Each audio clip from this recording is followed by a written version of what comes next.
Police అధికారులు మళ్ళొక్కసారి ఒక ఆదేశము వాళ్ళు జారీ చేసినారు.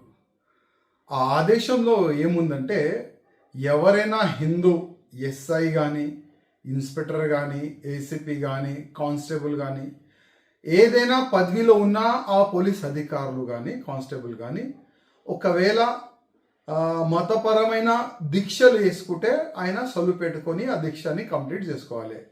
ఒకవేళ జాబ్లో ఉండి ఆయన అయ్యప్ప మాల వేసుకొని ఒకవేళ డ్యూటీకి వస్తే మేమైతే మెమోలు ఇస్తాము, కావాలంటే సస్పెండ్ కూడా చేస్తామని ఆ విధంగా ఒక ఆదేశం అయితే జారీ అయినది. ఇది ఇప్పుడు కాదు, కంటిన్యూగా ఎవ్రీ సంవత్సరం అంటే అయ్యప్ప దీక్షా సమయంలో అంటే డిసెంబర్, నవంబర్, జనవరిలోనే ఇట్లాంటి ఆదేశాలు జారీ అవుతుంది. చాలా మంచిదే, ఒక రూలు ఫాలో చేస్తే చాలా మంచిదే కదా. కానీ ఈ రూలు హిందువులకే పరిమితి అవుతుందా? నేను పోలీస్ అధికారులకి అడుగుతున్నా, మా రేవంత్ రెడ్డి గారికి అడుగుతున్నా, హిందువులకేనా ఈ రూలు? ముస్లింలకి ఇట్లాంటి రూలు ఉండవా? రంజాన్ సమయంలో చాలామంది ఇన్స్పెక్టర్ కానీ, ఏసీపీ కానీ, కానిస్టేబుల్ కానీ, ఎస్ఐలు కానీ చాలామంది రోజులు పెట్టుకుంటారు. మళ్ళీ వాళ్ళకి ఫుల్ ఫ్రీడమ్ ఇస్తారు కదా.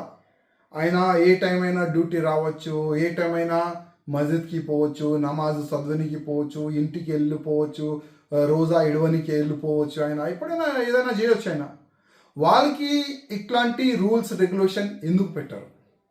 ఇట్లాంటి ఆదేశం రంజాన్ సమయంలో ఎందుకు బయటికి రాదు నేను అడుగుతున్నా. అంటే హిందూ ఫెస్టివల్ ఉంటే, హిందూ పండుగలు వస్తే, అయ్యప్ప స్వామి దీక్షా సమయం వస్తేనే ఇట్లాంటి రూల్స్ యాద్ వస్తుందా నేను అడుగుతున్నా. మా రేవంత్ రెడ్డి గారికి నా ఒక నివేదిక, రూల్ ముస్లిమ్స్ కానీ, హిందువులు కానీ, సిక్కు కానీ, ఇసాయిలు కానీ ఒకటి సమానం ఉండాలి. అంటే హిందూ ముస్లిమ్స్ రెండు కళ్ళులాగా ముఖ్యమంత్రి గారు మీకు ఉండాలి. రూల్ హిందువులకి ఏ విధంగా మీరు పెడుతున్నారు, వచ్చే సమయంలో రంజాన్ సమయంలో కూడా ముస్లిమ్స్ కూడా అట్లనే ఒక రూల్ పెడితే చాలా బాగుంటుంది. లేకపోతే హిందువులో ఏం మెసేజ్ పోస్తుంది? కాంగ్రెస్ అంటే ముస్లిమ్స్ పార్టీ, ఆల్రెడీ మీరే అన్నారు. కాంగ్రెస్ అంటే ముస్లిమ్స్ పార్టీ, హిందూ పార్టీ కాదు. దానికి మీరు ప్రూవ్ చేస్తున్నారని నేను అనుకుంటున్నా.